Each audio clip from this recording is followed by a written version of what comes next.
सौभाग्य कोहिनूर श्रीमान संजय जैन, श्रीमती ममता जैन परिवार, ग्रेटर कैलाश, दिल्ली। सौभाग्य भक्त श्रीमान विजेंद्र जैन, श्रीमती निर्मल जैन परिवार, गुरुग्राम। सौभाग्य भक्त श्री मनीष गोधा, श्रीमती सपना गोधा, गोधा एस्टेट परिवार, इंदौर। सौभाग्य भक्त श्रीमती कुंती देवी जैन, श्री राजीव जैन, श्रीमती मीनाक्षी जैन, कावेरी जैन, उदय जैन, सिविल लाइंस परिवार, दिल्ली। सौभाग्य भक्त Shri Amit Jain, CA, Shrimati Anshul Jain, Anshika Jain, Anuttar Jain, green park परिवार, दिल्ली।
पूज्य गुरुदेव का मंगल चातुर्मास सानिध्य हुआ, संपन्न हुआ। और अभी हम विहार करते हुए आते थे तो जो भी यहाँ के श्रावक मिलते थे पूज्य गुरुदेव के दर्शन के लिए आते थे तो वो हमेशा गुरुदेव से यही कहते थे, गुरुदेव जो 2011 का चातुर्मास आपका हुआ था वो इतना सुंदर तरीके से संपन्न हुआ था कि उसकी जो आज भी जो आपने चतुर्मास में जो वात्सल्य प्रेम आपने दिखाया था, आज भी हमारे मन में वो वात्सल्य प्रेम फूट के भरा हुआ है। अनुभव धर्मनगरी छिंदवाड़ा में लगभग 11 चौमासे के पहले और कैलेंडर के हिसाब से 12 साल पहले 2011 में गुरुवराचार्य सिद्धांत सागर जी महाराज के मंगल आदेश आशीर्वाद से चतुर्मास धर्म में, वातावरण में संपन्न हुआ था। और छिंदवाड़ा के जिनालयों में जो श्री जी विराजमान हैं, उनका आशीष आप सब लोगों को निरंतर मिलता ही मिलता है। लेकिन उस चौमासे में भगवान जी का आशीर्वाद हमेशा मिला कि छिंदवाड़ा के बाद मेरे जितने चौमासे हुए 2022 का छोड़ के सारे भारत देश की राजधानी दिल्ली में हुए, कि छिंदवाड़ा से सीधा आदमी दिल्ली पहुंच जाता है तो वहीं के वहीं सारे के सारे चतुर्मास संपन्न। छिंदवाड़ा के बाद यदि 2022 का चतुर्मास छोड़ दें कचनेर जी का, तो सारे के सारे दिल्ली में संपन्न हुए। मैं एक बात हमेशा लोगों से कहता हूं कि जहां पर जिन मंदिर है वहां पर शास्त्र भी होंगे और वहां पर भक्त भी होंगे, क्योंकि जिन मंदिर में अभिषेक करने के लिए श्रावक और किताब पढ़ने के लिए श्रावक श्राविकाओं की आवश्यकता हुआ करती है। लेकिन बहुत सारे शहर, बहुत सारे ग्राम, बहुत सारे जिले ऐसे होते हैं कि वहाँ पर देव भगवान की वेदी में विराजमान रहते हैं, शास्त्र शास्त्रागार में विराजमान होते हैं और संत निवास में गुरु भगवत विराजमान होते हैं। ये यदि कहीं उदाहरण देखने को मिलता है तो छिंदवाड़ा उसमें मुख्य रूप से आता है कि यहाँ पर रत्नत्रय की मूर्ति हमेशा देखने को मिलती है। क्योंकि छिंदवाड़ा नाम कब पड़ा, कैसे पड़ा मालूम नहीं, लेकिन मुझे लगता है छिंदवाड़ा में बाड़ा है कि नहीं मालूम नहीं, लेकिन यहाँ पर महाराज बाड़ा जरूर है कि यहाँ पर महाराजों का आगमन हमेशा होता रहता है और कभी भी आप देखिए यहाँ पर महाराजों का आगमन होता रहता है। तो महाराज बाड़ा तो है। उसके बाद अभी गुलाबरा में आए तो जब चतुर्मास चला था तो कुछ समय यहाँ भी व्यतीत किया, कुछ समय वहाँ व्यतीत किया। गोलगंज में चतुर्मास की स्थापना हुई थी, तो अभी मैं रास्ते में सोच रहा था, अभी रास्ते में ये लोग चल रहे थे तो देखिए परिवर्तन होता है और लगभग 1 दशक हो गया। तो पहले हम भी आए थे जब हमारे साथ छुल्लक जी थे, अब हमारे साथ में भी शिष्य शिष्याएँ हैं। उस समय जो बच्चे थे उनके साथ भी बेटे बेटी हो गए। फर्क तो पड़ता ही, 12 साल में बहुत सारी चीज़ पड़ जाती है। और जो पिता थे वो दादा दादी बन गए। तो परिवर्तन सब चीज़ होता है, लेकिन सब चीज़ों का परिवर्तन हुआ और भी परिवर्तन होगा, क्योंकि जैसे जैसे टेक्नोलॉजी बढ़ेगी, जैसे जैसे समय बदलेगा, मकान बदलेंगे, दुकान बदलेंगे, व्यापार बदलेगा, सब कुछ बदलेगा। लेकिन यदि उस समय से लेकर अभी तक यदि एक चीज़ नहीं बदली है तो वह आप सबकी गुरु भक्ति है, जो संतों के प्रति पहले भी थी, अभी भी है और भगवान के आशीर्वाद से हमेशा रहेगी। क्योंकि ये चीज़ बदलती नहीं है। जिस प्रकार से भगवान हमारे आदिनाथ, पारसनाथ, महावीर भगवान हमारे भगवान हैं, ये कभी नहीं बदलेंगे। हमारे माता पिता कभी नहीं बदलते, हमारे गुरुजन कभी नहीं बदलते। उसी प्रकार से जो भक्तों की श्रद्धा भक्ति संतों के प्रति होती है वह जीवन में कभी भी नहीं बदलती। वह तो बदलती नहीं बल्कि बढ़ती है। तो अभी जैसे गुलाबरा आए तो मुझसे 7 लोग पूछ रहे थे कि महाराज जी गुलाबरा नाम है तो यहाँ गुलाब के फूल बहुत होंगे आसपास में। जैसे जयपुर जाते हैं तो पिंक सिटी बोलते हैं, गुलाबी हैं। गांधीनगर जाते हैं तो वहाँ पर है। दिल्ली में जब तक कुतुब मीनार के सामने कुतुब मीनार, तो गुलाबरा में बोल क्या है गुलाब। अब इनको जवाब भी देना पड़ता है। जैसे आपका बच्चा आपसे कोई बात करता है तो आपको जवाब देना पड़ता है ना, तो ये लोग मुझसे पूछते हैं तो मुझे भी जवाब देना पड़ता है। अब जवाब भी सोच समझ के देना पड़ेगा, क्योंकि पहले के ज़माने में आपके जैसे बच्चे तो नहीं है ना कि आपके पिताजी ने बोल दिया कि भाई ये 6 बज गई तो 5 बज गई, तो आप भी बोलते थे कि 6 बज गई मान लेते थे। ऐसे हमारे ज़माने में था कि हम लोग को, फिर ये परिवर्तन आपके यहाँ भी तो यहाँ भी होता है थोड़ा सा। तो अब इनको मैं कोई बात घुमा फिरा कर बोलूँ तो समझेगी नहीं। तो फिर मैंने अपनी बुद्धि से जो समझा इनको बताया कि गुलाब होता है फूल, और गुलाब का फूल कैसा भी हो, कोई भी रंग का हो, हमेशा खुशबू देता है। उसी प्रकार से यहाँ गुलाबरा है। यहाँ पर गुलाब के रूप में अनेकों अनेक संत आते हैं। कोई गुलाबी रंग में आता है, कोई पीले रंग में आता है, कोई काले रंग में आता है, कोई नीले रंग में आता है, और यहाँ कर भक्तों को खुशबू रूपी धर्मामृत का पान कराता है। ऐसे ही गुलाबरा जन। तो ये भी संतुष्ट हो गए कि ठीक है भाई महाराज, तो मैं गुलाब और क्या समझाऊँ इनको सारा। तो यहाँ पर निश्चित रूप से आना हुआ। अंतर इतना है कि जब चतुर्मास था तो हम लोग उधर बैठा करते थे और यहाँ आप लोग बैठा करते थे। अब अंतर इतना हो गया कि हम भगवान के सामने हो गए और आप लोग सामने इधर हो गए। ऐसे ही अंतर और ये हॉल बन गया शायद।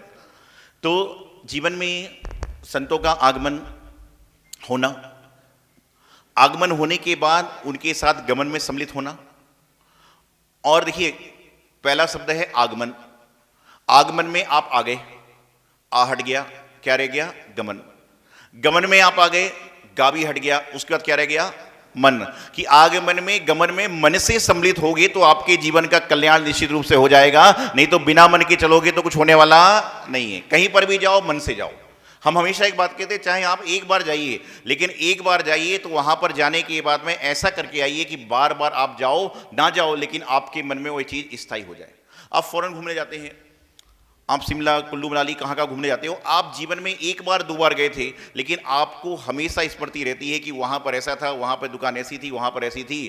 तो इसी प्रकार से जब कोई संत के पास जाते हो, तीर्थ क्षेत्र पर जाते हो, कहीं पर जाते हो, तो वहाँ पर भी एक बार जाओ लेकिन अनेकों अनेक बार आपको हमेशा वह चीज़ की स्मृति रहना चाहिए। तो ये कब होगा? जब आप मनपूर्वक करोगे।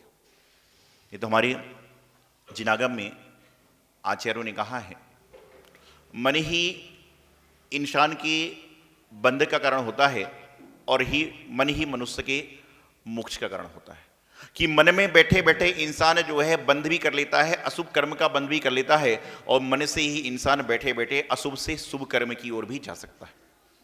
आप यहाँ बैठे हैं, यहाँ बैठे बैठे देखिए हर तरह से लोग बैठे रहते हैं संतों के पास। एक व्यक्ति बार बार घड़ी देख रहा है, मुझे बच्चे को लेने जाना है। बच्चा घड़ी देख रहा है कि मेरी कोचिंग का समय है। महिला घड़ी देख रही है कि मेरी रसोई का समय है। चौके वाला घड़ी देख रहा है कि मुझे चौके में महाराज जाएंगे तो आहार देना है। घड़ी वही है, हर व्यक्ति अपना अपना समय देख रहा है। और एक व्यक्ति दुकान में बैठा बैठा सोच रहा है कि कब मेरा भाई आए और मैं जाके चौके में आहार देने जाऊं। आप यहां बैठे बैठे दुकान के घर की चिंता कर रहे हो, घर वाला सोच रहा है कि घर में व्यक्ति आएगा और यहां पर आने के बाद में सारा काम करेगा। तो यही तो मन का संबंध है। मन एव मनुष्याणाम कारणम बंध मोक्षो। कहते हैं कि जो मन है वही मनुष्य के बंध और मोक्ष का कारण हुआ करता है। मन में बैठे बैठे आप यहां पर शुभ परिणाम भी कर सकते हो, और मंदिर में बैठकर बैठे बैठे मन में अशुभ परिणाम के भाव भी लोग व्यक्त कर लेते हैं। तो यहां पर 2011 में चतुर्मास हुआ, फिर लगातार 10 वर्ष दिल्ली में चतुर्मास व्यतीत हुए। इस साल साधु जीवन का 23वां चतुर्मास था और एक मन का भाव था कि श्री क्षेत्र कचनेरी में हो, आराध्य देव के वहाँ दर्शन किए, और वहाँ से बिहार चल रहा था। तो बहुत सारे रास्ते इधर उधर से जा रहे थे, लेकिन हमारे मन में भी था, साधुओं के मन में भी था कि कम से कम जब छिंदवाड़ा के आसपास से जा रहे हैं तो 25-50 किलोमीटर लंबा चलेगा, कितने घंटे कितने दिन ठहरेंगे वो अलग चीज़ है, लेकिन कम से कम एक बार छिंदवाड़ा के जिनालयों के दर्शन करते हुए जरूर चलें। तो सारे रास्ते छोड़कर यहाँ पर छिंदवाड़ा आने का प्रयास किया। और निश्चित रूप से अभी कोई मुझे बता रहा था बीच में कि आचार्य श्री प्रज्ञा सागर जी महाराज भी आने वाले हैं और दूसरे महाराज जी भी आने वाले हैं। तो अब देखो छिंदवाड़ा वालों के लिए वापिस का समय हो गया है। हमारे चौमासे का हम आए, ओ महाराज जी चौमासे का वापिस आए, तो आपके लिए तैयार होना चाहिए कि जो महाराज जी आपके चतुर्मास करके गए हैं वह लौट लौट के छिंदवाड़ा आ रहे हैं और शुरुआत हो गई। क्योंकि शायद प्रज्ञा सागर जी महाराज भी अभी तक चौमासे बाद आए ही नहीं, हम भी चौमासे बाद साल बाद। तो ये आपके क्या पुनरावृत्ति हो रही है कि बस जैसे जैसे हो रहे हैं। तो आप सबको करना क्या है, महाराज जी कितने दिन को आएंगे, कितने घंटों को आएंगे, कितने सप्ताह को आएंगे, कितने महीने को आएंगे, ये महत्वपूर्ण नहीं है, लेकिन उन दिनों में हमने कितना धर्म लाभ लिया और जैसा हमने पहले समय धर्म में व्यतीत किया था उससे ज़्यादा समय हमें धर्म में व्यतीत करना चाहिए। ये आपकी मन की भावना होना चाहिए और ये आपके मन के भाव होना चाहिए। जीवन में कोई चीज़ भी स्थायी नहीं है। आज हम लोग देखते हैं कि हर 5 साल में, 10 साल में, 20 साल में हर चीज़ बदलती है। मकान बदलता है, दुकान बदलती है, मंदिर की रूपरेखाएं बदलती हैं और आदि आदि चीज़ों का निर्माण हो जाता है, आदि आदि चीज़ों के निष्ठापन हो जाता है, बहुत सारी चीज़ें हुआ करती हैं। लेकिन यदि जीवन में चिरस्थायी कोई चीज़ रहती है तो वह है इंसान का आपस का प्रेम। आप एक बात ध्यान रखिएगा, आप देखते हैं नित्य प्रति समाधि मरण होते हैं, संतों के होते हैं, विद्वानों के होते हैं, त्यागियों के होते हैं, और बहुत सारे संत, बहुत सारे त्यागी व्रती बड़े बड़े शास्त्र पढ़ते हैं, बड़े बड़े ग्रंथ पढ़ते हैं, धबला महाधबला आदि सत्खंड आगम आदि का स्वाध्याय करते हैं। लेकिन एक बात ध्यान रखना, आप कितना भी स्वाध्याय कर लो, लेकिन अंत समय आपके कान में क्या सुनाया जाता है? नमोकार मंत्र। तो ध्यान रखना, स्वाध्याय करने के चक्कर में नमोकार मंत्र से विमुख मत हो जाना। और जो व्यक्ति नमोकार मंत्र के साथ में रहता है वह कितने परमेश्वरी को नमस्कार करता है? पहले अरिहंत भगवान को, फिर सिद्ध भगवान को, फिर आचार्यों को। तो आचार्य कौन से वाले? जो वर्तमान में आचार्य हैं, जो हो चुके हैं उपाध्यायों मुनियों को। तो जो मैं हमेशा एक बात कहता हूं कि जो पंच परमेष्टि का भक्त है, नमोकार मंत्र का भक्त है, वह आते जाते चलते फिरते मुनि महाराज यदि आसपास आ रहे। पहले के जमाने में क्या होता था, राजा राज्य करता था और उसको समाचार मिलता था कि मुनि महाराज जी का आगमन हमारे राज्य की ओर हो रहा है, कब होगा मालूम नहीं। तो राजा क्या करता था? अपने सिंहासन से उठकर 7 कदम उस दिशा पर जाता और 3 बार उठक बैठक करके नमस्कार करता और कहता कि मुनि महाराज का आगमन हमारे सभी के लिए मंगलमय हो। और आज तो हमें क्या करना है, ये संत यदि आ रहे हैं तो हम लोग तो राजा जितने बिजी तो नहीं है, लेकिन उसके बाद भी सारा काम करते हैं। तो जीवन में आपको ये अवसर बार बार मिलेगा कि आप नित्य प्रति भगवान जी का अभिषेक कर लो, ये रोज मिल सकता है आपको। जिनवाणी का स्वाध्याय श्रवण करने का अवसर नित्य प्रति आपको मिलेगा। लेकिन आपको मैं हमेशा एक बात कहता हूं कि कोई श्रावक ये नियम कर ले कि मैं साल के 365 दिन भगवान का अभिषेक करूंगा, वह कर सकता है। कोई श्रावक श्राविका पूजन विधान अभिषेक स्वाध्याय का नियम ले ले, वह कर सकते हैं। लेकिन पूरे हिंदुस्तान में, पूरे भारत में, पूरे संसार में ऐसा कोई भी व्यक्ति नहीं है जो ये संकल्प कर ले कि मैं साल के 365 दिन गुरु दर्शन करूंगा और उनको आहार दूंगा। ये संभव ही नहीं है। इसके लिए आपका पुण्य, भाग्य, सौभाग्य चाहिए, जब जाकर यह कार्य होगा। तो जब भी ऐसा अवसर मिलता है, हालांकि आप सब तो अवसर को सुअवसर, महाअवसर बनाने का लाभ लेते हैं, तो जब भी जीवन में ऐसे अवसर आते हैं तो उस समय से लोग कहते हैं कि गुरु महाराज जी आए हैं तो दिल खोल के भक्ति करो। और हम कहते हैं कि दिल खोल के भक्ति करो ना करो, लेकिन हाथ जो बंधे हुए हैं उनको हाथ जोड़कर भक्ति करने का प्रयास करोगे तो आपके जीवन का कल्याण हो जाएगा।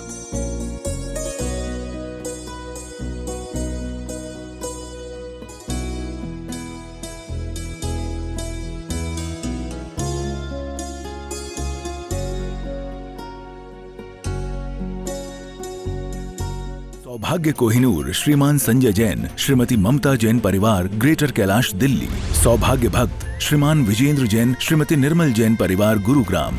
सौभाग्य भक्त श्री मनीष गोधा, श्रीमती सपना गोधा, गोधा एस्टेट परिवार, इंदौर।